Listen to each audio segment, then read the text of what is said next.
Agartala AC corporation গ্রাক শালক আশা কগলাম পান্ডা সংসার জাকা পান্ডাও মানজাকা তপশিলি জাতি কল্যাণী মন্ত্রী ভগবান দাস চেয়ারম্যান রঞ্জিত দাস তে কুবুনি বরক রক আতে আকরান ফালনাই বানিয়া খানে রগনি ঋণ রানরক সাউই রিভিউ মিটিং খ্লাই জাকা ও ঋণনি সেবসাব রগ 10,000 রাংনি সাবসিডি রিবই তঙ্গ হাসতে হাপাং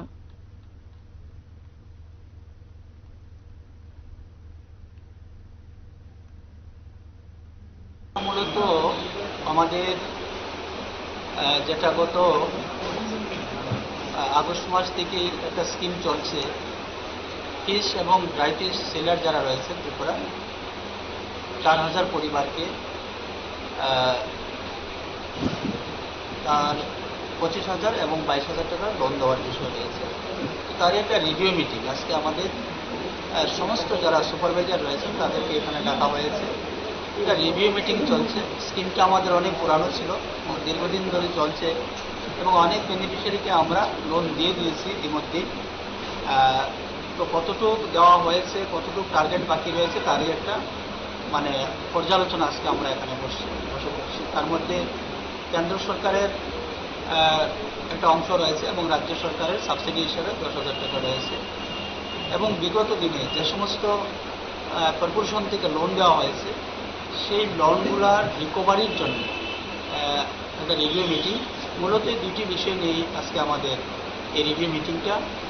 আগামী দিনে কীভাবে আরও আমাদের রিকভারি বেশি করে করা যায় এবং এই যে ফিশ এবং ড্রাই ফিশ সেলার যারা রয়েছে তাদের কতটুকু আমরা এখন পর্যন্ত দিতে পেরেছি সেই বিষয়ে মূলত আমাদের আজকে রিভিউ মিটিং। স্যার, যারা এখনো কি ঋণ পরিশোধ করছে না তাদের জন্য কি বার্তা থাকবে?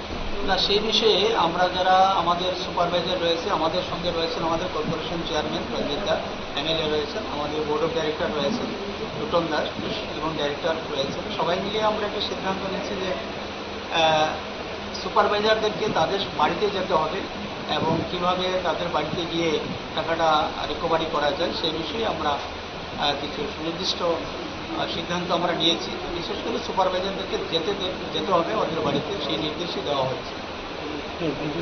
এক্ষেত্রে যারা লোন নিয়েছে বিভিন্ন প্রকল্প বাস্তবায়নের জন্য এই লোনগুলো যদি না দেওয়া হয়, রিকভারি হয়, অন্যদেরকেও লোন দেওয়া যাচ্ছে না, সেক্ষেত্রে রিকভারিশীল তার জন্য কি তার জন্য ব্যবস্থা হচ্ছে আমরা নোটিশ করা হচ্ছে।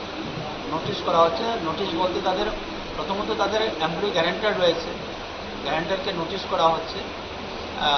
তো সেই তাও একটা ব্যবস্থা রয়েছে। আমরা চাইছি যে নোটিশ করার আগেই যেন ওনারা সেই টাকাটা রিকভারি করে নেন। তার জন্য আমরা সুপারভাইজারদেরকে বাড়িতে গিয়ে তাদের সঙ্গে কথা বলার জন্য বলছি।